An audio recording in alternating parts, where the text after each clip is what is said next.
வாழ்க வையகம், வாழ்க வையகம், வாழ்க வளமுடன். அருளாசன் அருள் தந்தை வேதாத்ரி மகரிஷி அவர்களும் ஒட்டுமொத்த மகான்களும் இறைநிலையும் என்னுள் சூக்குமமாக எழுந்தருளி இன்றைய நாள்காட்டி வரிகளுக்கான கவிவரிகளையும் அதற்கான விளக்கத்தையும் சிறப்பிக்க வேண்டுமாய் சங்கல்பம் மேற்கொள்கிறேன். அனைவரையும் பணிவோடு முதற்கண் வணங்கி ஆரம்பிக்கலாம் என்றிருக்கிறேன். அனைவருக்கும் இனிய காலை வணக்கம். வாழ்க வளமுடன். சாமிஜியினுடைய இன்றைய நாள்காட்டி வரிகள்: இறைவனை வணங்குவதை விட சிந்திப்பதே மேல் என்று சாமிஜி நமக்கு இந்த நாள்காட்டி வரிகள் கொடுத்திருக்காங்க. இதற்கான கவிதை வரிகள்: கடவுள்தான் அனைத்தையும் படைத்தான் என்றேன், கண்காது மூக்கு வைத்து கதைகள் சொன்னேன். கடவுள் என்ற கச்சிறையை அறைக்குள் வைத்து கதவடைத்து பூட்டி வைத்து பின் அந்த கடவுளுக்கு பசிதீர்க்க பால் நெய் தேங்காய் பல வகைகள் படைத்தேன். ஆனால் கடவுள் என்ற நிலை உணர்ந்தபோது என் செய்கையெல்லாம் கண்டுகொண்டேன் சிறுவில்லை விளையாட்டாக என்று ஒரு கவிதையில சொல்லியிருக்கிறாங்க.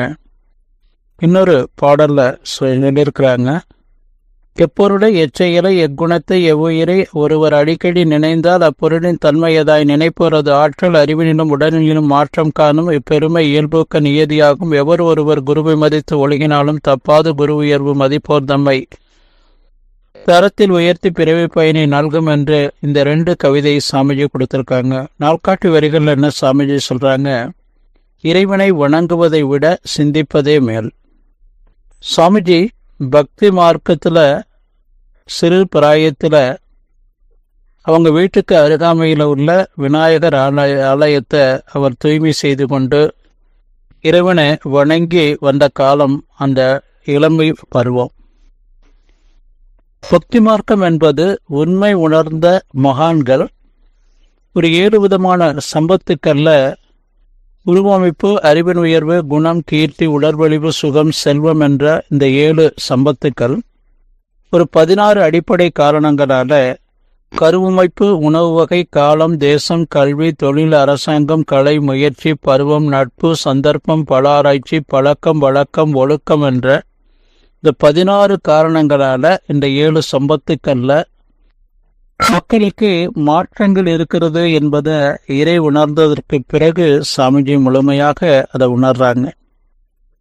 அப்போ அதற்காக பக்தி மார்க்கத்தை தோற்றுவித்தாக உண்மை உணர்ந்த மகான்கள், இறை உணர்ந்த மகான்கள்.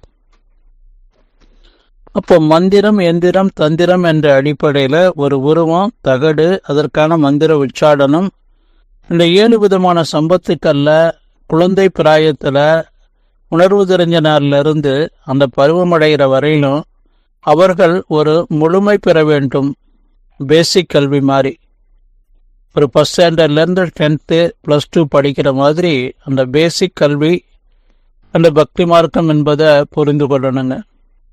இந்த 7 சம்பத்துக்கல்ல நிறைவு பெற்று அந்த பருவமடைந்த பெண்களும் 14 வயது நிரம்பிய ஆண்களும் அடுத்ததாக இந்த சிந்தித்து இறைவனை உணர்ந்து அந்த நிலைக்கு இறைவொத்த தன்மைக்கு மாறி நாம் வாழும்போது தான் நாம் முழுமை பெற முடியும். உயர்கல்வி மாதிரி உயர்வான தொழிற்கல்வி படிக்கிறோம், மொழிவழி கல்விகள் படிக்கிறோம், கணிதத்தில் அதில் வல்லுநராக நாம் முயற்சி செய்கிறோம், மொழியில் முயற்சி செய்கிறோம். இப்போ இதுபோல் நாம் நம்முடைய அந்த பக்தி மார்க்கம் என்பது நம்மை நாம முழுமைப்படுத்தி கொள்வதற்காக, ஒரு சம்பத்துக்கல்ல நிறைவு பெறுவதற்காக என்பதை புரிந்து கொள்ளணும். அப்போ அடுத்ததாக நாம ஞான மார்க்கத்துக்குள்ள வந்ததுக்கு பின்னாடி மனவளக்கலை மூலமாக சாமிஜி இந்த 4 விதமான எளிய முறை பயிற்சிகளை கொடுத்துருக்குறாங்க. அந்த இளமை பிராயத்தில் ஒழுக்க பழக்கத்துக்கான, அறிவாட்சி தரத்துக்கான அந்த கல்வியையும், அதே போல எளிய முறையிலான அந்த உடல் முழுமையான வளர்ச்சி பெறுவதற்கான உடற்பயிற்சியையும் கற்று பயன்பெற்று வருவோமேயானால் அந்த பருவமடைந்த பெண்களுக்கும் 14 வயது நிரம்பிய ஆண்களுக்கும் அந்த உயிர் சக்தியினுடைய உயிர்நல பயிற்சியையும் திணிவு செய்வதற்காக மனதிற்கான தியான பயிற்சியையும் அறிவாட்சி தளத்திற்கான உயர்வான தற்சோதனை பயிற்சியையும் பெறும்போதுதான் அவங்க தன்னை முழுமைப்படுத்தி கொண்டு அந்த இறைநிலையே நாம இருக்கிறோம். இறைநிலையே தான் அனைத்துமாக ஜடப்பொருட்களாக இந்த பிரபஞ்சம் முழுவதும் அனைத்து உயிர்களாகவும் இருக்கிறது என்ற அந்த பேருண்மையை சிந்தித்து நாம அனைத்தும் இறைவன், நாமே இறைவன் என்பதை உணர்ந்து கொண்டு வாழக்கூடிய அந்த தெய்வீக நிலை ஒவ்வொரு தனி மனிதருக்கும் கிடைக்கும். சுவாமிஜி நாட்காட்டி வருகையில் என்ன சொல்றாங்க? இறைவனை வணங்குவதை விட சிந்திப்பதே மேல்.